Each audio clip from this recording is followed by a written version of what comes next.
First tonight, Israel launching an assault targeting Hamas leaders inside Qatar, where talks are taking place. A huge plume of fire and smoke. Qatar accusing Israel tonight of sabotaging the talks. And late today, Qatar saying it wasn't warned by the U.S. until 10 minutes after the attack, what President Trump is now saying tonight. Also tonight, the birthday letter to Jeffrey Epstein, what the president and White House are now saying about the letter allegedly written by Trump to Epstein, and what the White House now says it's open to. Tonight, the images just coming in, the disaster at a U.S. port, shipping containers into the water. Tonight, the famous musician and the disturbing discovery found inside his Tesla. Human remains inside a bag in the front trunk. In New York City, the chilling deaths of that couple set on fire in their own home. There is an urgent manhunt right now. Police say the suspect asked to charge his phone. Tonight, inside the immigration crackdown underway in Chicago at this hour. Pierre Thomas witnessing it firsthand, who they're after. And Pierre tonight asking about the critics who want to know why agents across the country in these crackdowns are masked. Tonight, look at this, the newly released video showing a mystery in the sky. A U.S. Reaper drone shooting a Hellfire missile at this glowing object. It appears to speed away undamaged. Where this happened and what we know so far. Tonight, the school bus carrying a young team flipping several times. Several players and a coach in critical condition tonight. This evening, Apple unveiling the new iPhone. What it says is the thinnest iPhone ever. The Eagles' Jalen Carter learning his punishment tonight after spitting on his opponent. And the major Ford recall this evening. Nearly 1.5 million vehicles, 50 different models, and we'll tell you why. From ABC News World Headquarters in New York, this is World News Tonight with David Muir. Good evening, and we begin tonight here with the U.S. stunned by an Israeli attack targeting Hamas leaders inside Qatar, a key U.S. ally. Israel tonight saying it was justified. Qatar saying Israel is sabotaging the talks to end the war. And late today, Qatar saying the warning they got from the U.S. was 10 minutes after the attack. Here's our chief foreign correspondent, Ian Pannell, leading us off tonight. Tonight, the image is sending shockwaves throughout the Middle East. Israeli missiles slamming into the Hamas office in Qatar. The blast seen in videos circulating online, people fleeing for cover. Oh my God. Targeting the leadership of Hamas, responsible for negotiating an end to the conflict. A plume of smoke rising above the capital Doha. Israel says the deadly strike was entirely justified. But tonight, Hamas saying the attack didn't kill a single leader, that it was a failure. Instead, killing 3 Hamas security guards, the son of one of the leaders, along with a worker and a Qatari guard. Tonight, the White House acknowledging it knew about the attack just a short time before, suggesting it didn't know soon enough to warn Qatar, a key U.S. ally. Late today, the Qatari government laying out how the call from the U.S. didn't come until 10 minutes after the attack. The attack happened at 3:46. The first call we had from an American official was at 3:56, which is 10 minutes after the attack. Tonight, President Trump saying the attack doesn't help Israeli or American goals. Qatar accusing Israel of sabotaging ceasefire talks. I was very unhappy about it. Very unhappy about every aspect. President Trump traveling to Qatar earlier this year. And just days ago, Trump urging Hamas to accept a new ceasefire proposal, issuing a final warning to accept a US-backed deal or face consequences. Tonight, any deal to end the conflict now in serious doubt. David, a US official telling ABC News that Israel did give the US advance warning that it planned to strike Hamas, but not where or when. The official insisting it wasn't sufficient enough to adequately warn regional partners. But tonight, Qatar accusing Israel of state terrorism. David, Ian Pannell on the breaking news tonight. Ian, thank you. Now to the push to release the Jeffrey Epstein files and this birthday letter allegedly written by Donald Trump to Epstein. What the president and the White House are now saying tonight, and what the White House says it's now open to. Here's Mary Bruce. Tonight, President Trump insisting the signed birthday message bearing his name included in Jeffrey Epstein's birthday book is a forgery. It's not my signature, and it's not the way I speak. And anybody that's covered me for a long time knows that's not my language. It's nonsense. The letter, one of a series of messages compiled for Epstein's 50th birthday, featured a crudely drawn outline of a woman's body, around lines including, "We have certain things in common, Jeffrey. Enigmas never age. Have you noticed that?" And at the bottom, this: "A pal is a wonderful thing. Happy birthday. And may every day be another wonderful secret." Underneath, written in a distinctive scrawl in thick marker, Donald. He did not sign those documents. He maintains that position, and that position will be argued in court by his lawyers. The White House says they're open to having a professional handwriting expert examine the document to prove their case. Sure, we would support that. The birthday book was handed over by the Epstein estate after a subpoena from the Republican-led House Oversight Committee. It was compiled by Epstein's accomplice, Ghislaine Maxwell, who in a note to Epstein described it as a collection of stories and old photographs to jog your memory about places, people, and different events. Trump, who had a 10-year relationship with Epstein, was listed as a friend. Maxwell is currently serving 20 years in prison for sex trafficking. In an interview, Deputy Attorney General Todd Blanche, who used to be Trump's personal lawyer, asked her about the book. Do you remember President Trump submitting a letter or a card or a note? I did. Tonight, House Republicans, including the chairman of the Oversight Committee, falling in line behind the president. The president says he did not sign it, so I take the president at his word. While Democrats say the president, who initially claimed the letter didn't exist at all, has played himself. I have yet to meet a single person on Capitol Hill who privately says that that was not Donald Trump's signature. Mary, thank you. We are also following images just coming in tonight. The disaster at a U.S. port. Dozens of shipping containers falling off a cargo ship and right into the water. Where those containers were from and how this happened. Trevor Ault is on the scene in Los Angeles. Oh, what's going on in the stacks? This is the moment dozens of cargo containers went tumbling off a ship at California's Port of Long Beach. It looks like dominoes. It looks like once one portion started to fall, then more fell. The Mississippi had just arrived from China early this morning, loaded with hundreds of containers. Look at how they're teetering right on the edge there. This is the backside of the ship. Officials say no one was injured, but cargo operations were suspended while workers rushed to secure the containers. You see the fireboat, Long Beach fireboat there. I think that's their fireboat, using the water pressure to try and push some of those containers back to the corner where they want to keep them before they may sink. Shoes and clothing seen scattered in the water, some containers falling directly onto a smaller boat alongside the ship. If someone would have been on that boat when those containers fell, they would have been killed. And David, investigators are working to determine what caused this incident, but some of these containers are still moving, and this is a major disruption at a crucial port. 30% of U.S. container imports come through Long Beach and Los Angeles. David, Trevor Ault on the scene for us. Trevor, thank you. Tonight, the disturbing discovery in the trunk of a car involving a famous musician and his Tesla. That Tesla had been towed away, and authorities later finding human remains inside a bag in the front trunk of that Tesla. Here's Matt Gutman tonight. Tonight, the Los Angeles Police Department is investigating a gruesome discovery at an impound lot. Human remains found inside a Tesla, that vehicle belonging to a chart-topping musician. On Monday afternoon, officers responding to this Hollywood tow yard after reports of a foul odor coming from one of the vehicles. The car had been at the lot for 2 days after it was found abandoned on a street, according to law enforcement sources. And inside that front trunk compartment, extremely decomposed human remains in a bag. The medical examiner now working to identify the remains and determine a cause of death. The car is registered to 20-year-old David Anthony Burke, known professionally as David. He first went viral on TikTok, known for hits such as Here With Me and Feel It.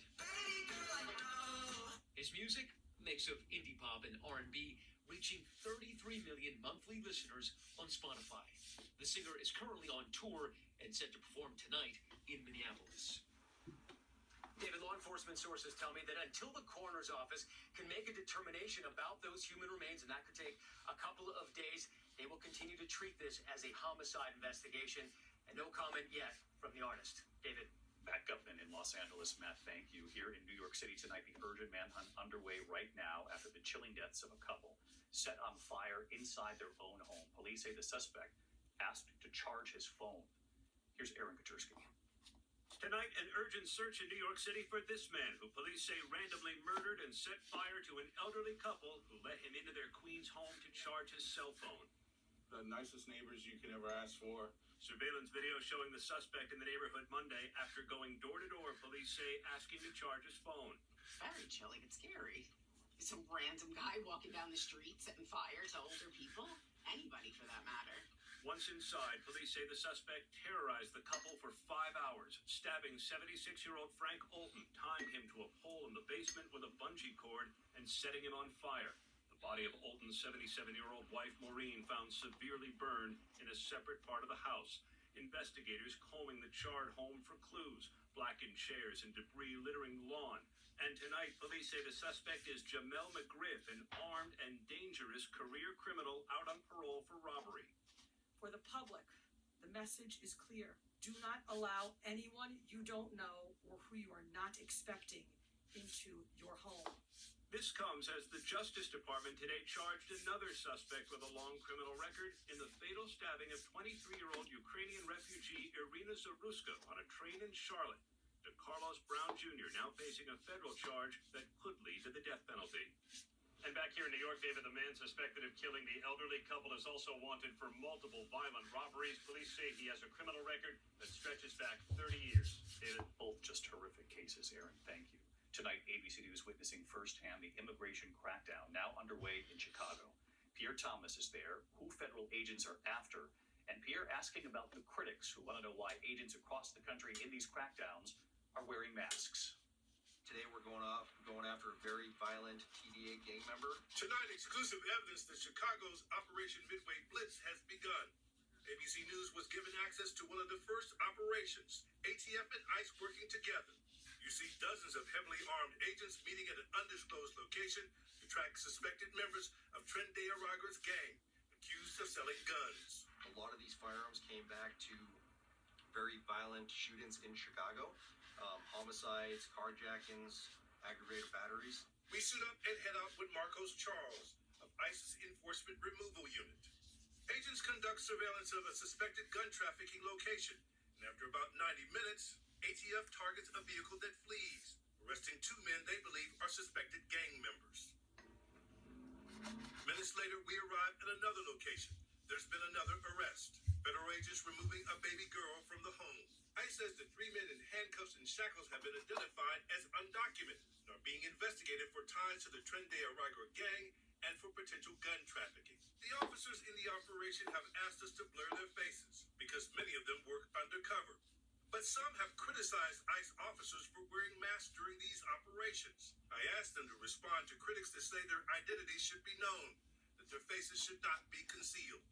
There's a lot of people out there that are doxing them and sending it out to organizations that truly have the capability of causing harm to our officers. While the focus today was arresting alleged violent criminals, Illinois' governor is warning that the operation is striking fear in the hearts of many law-abiding immigrants, even those who are U.S. citizens. They're afraid to go shopping. They're afraid to take their own children to school because they have mixed status households.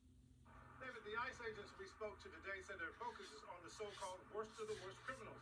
But David, they also emphasize if you're undocumented and at one of these scenes, they will detain you too. David? Pierre Thomas in Chicago for us. Thank you, Pierre. Now to the mystery in the sky, the newly released video tonight. Take a look at this. This is a U.S. Reaper drone shooting a Hellfire missile at this glowing object. But then the object appears to speed away undamaged. Where this happened and what we now know about this, Gio Benitez with the testimony on Capitol Hill tonight.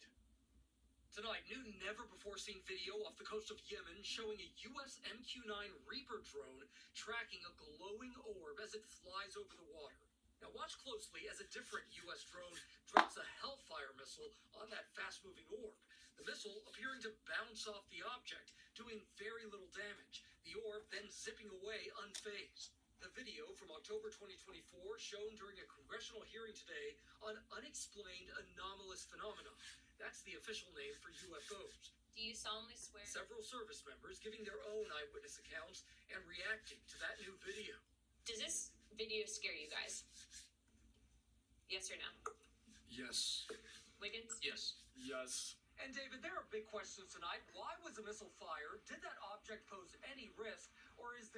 any other explanation out there. David? Yeah, more to come on this for sure, Gio. Thanks. Tonight, the new government report showing the U.S. created far fewer jobs than previously thought over the last year. The Bureau of Labor Statistics annual jobs revisions finding the U.S. created 911,000 fewer jobs in the last year, covering time under both Presidents Biden and Trump. It's the largest revision ever, and tonight the White House says the report is proof the agency needs to be reformed that comes up with these numbers. It also comes after 2 months in a row now of concerning job numbers, the U.S. adding just 22,000 jobs last month. Tonight, Health and Human Services Secretary Robert F. Kennedy Jr. releasing his new childhood health report, the 20-page study commissioned by the White House on chronic childhood illnesses. It cites poor diet, lack of physical activity, stress, and over-medicalization. Critics tonight saying the report offers few actual solutions. The study calls for creating a new vaccine injury research program. When we come back here tonight, the major Ford recall. This is sweeping tonight, nearly 1.5 million vehicles, 50 different models, and the reason why. Also just in tonight, the Eagles' Jalen Carter learns his punishment for spitting on his opponent that moment in the big game. And the school bus tonight carrying a young team, flipping several times. Several players and a coach are now in critical condition. We'll have more to come here. Tonight, investigators are on the scene of a school bus tragedy outside Oklahoma City. The bus carrying members of a school softball team crashing and rolling over several times. There are reports the driver swerved to avoid a deer. At least 6 people are in critical condition, including the driver, who is the coach, and several players. Tonight, Eagles defensive tackle Jalen Carter has been fined by the NFL for spitting on quarterback Dak Prescott of the Cowboys. Carter says he will not appeal the $57,000 fine. He will not face a suspension. Carter was ejected just 6 seconds into last Thursday's game, as you remember. When we come back here tonight, there's been a major Ford recall, nearly 1.5 million vehicles, 50 different models, and the important reason why. Also, your first look tonight at the new iPhone. They're saying this is the thinnest iPhone ever. Check it out in a moment here. To the index of major Ford recall tonight, 1.5 million cars and trucks, 50 different models, including the Edge, Expedition, and Mustang. Because of a problem with the rear view camera. They're saying bring it in, they'll replace it. We have much more on our website. Apple tonight unveiling its newest iPhone, the iPhone 17. Apple saying the longest battery life yet, the starting price $799. The new models include the new iPhone Air. They say the thinnest iPhone ever made. When we come back tonight, imagine a family with only baby boys for 100 years now. Well, you have to see this tonight. Finally tonight here, America Strong. For 100 years, they've been saying it's a boy. Tonight in Montgomery County, Texas, one family saying enough with the boys. For the first time in 108 years, after generations of baby boys, the Sherman family is finally welcoming a baby girl. Meet Montgomery County firefighter Lieutenant Michael Sherman, his wife Jakia, and their 5-year-old son Makia. And this is the rest of the Sherman family. Look at this. For years now, every time a new baby is coming, they all gather, all wondering if this will be the one. Will there finally be a baby girl? And so this time, a cake with a question mark on top, blue or pink on the inside. And this was the moment they found out they're breaking a century-old streak. What color is the cake? That firefighter dad overjoyed. We're the one bringing a baby girl into the world finally after over 100 years. It's amazing. Hugs from the family. So many Shermans happy.